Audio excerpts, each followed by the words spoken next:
here's Joan. Can you see Joan? Okay.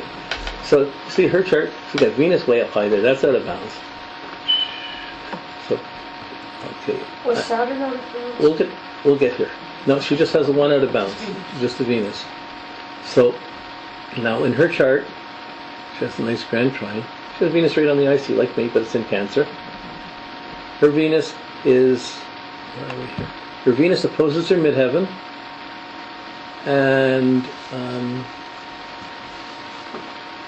I did these late at night, and I wasn't going to bring the notes, and I thought, no, it's probably useful for you to see how I organize the notes, so I just scanned them at the last minute and added them in. Midheaven opposed Venus, go to the ascendant.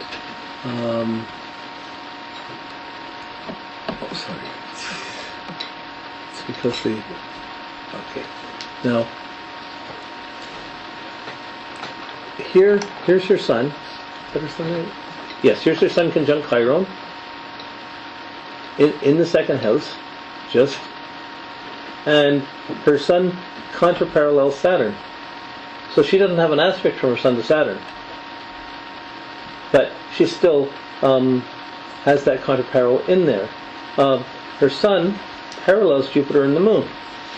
So when she gets enthused about something, she's gonna let's go for it. Let's do this. I want to make this happen. She's got that moon, Jupiter, and the sun.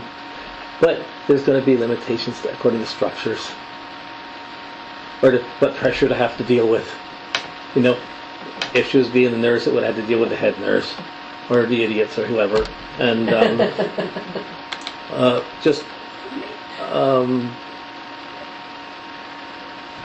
when it's personal, you just start looking at her Mercury is parallel to Uranus.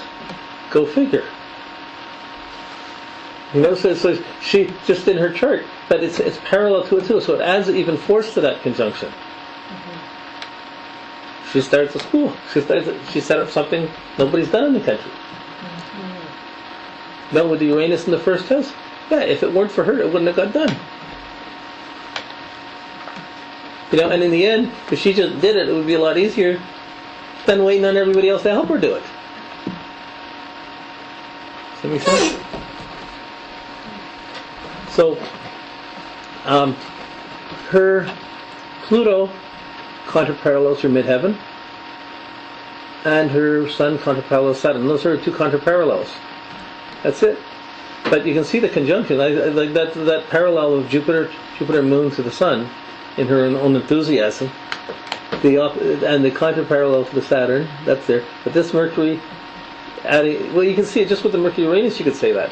But it adds that little bit more, you know, puts them all on the same level and puts them right there. And the Venus out of bounds, mine's in Sag versus in Cancer. She's got, like, I lived in a library for 30 years. You know, and so, an astrology library, so it's like, great. Now, I'm sure she has her collections in here too, being Cancer. But everybody's coming into her place. You know, but this... I'm just going to check the time where we are.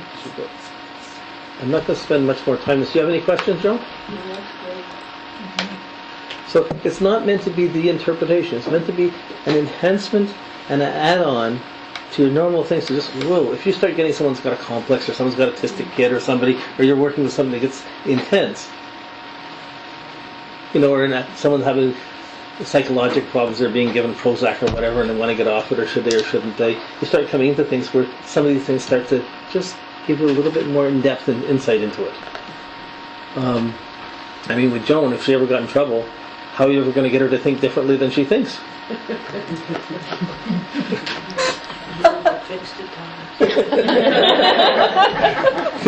You know, her house is a one TV converter thing. Imagine somebody else having two converters on the same TV.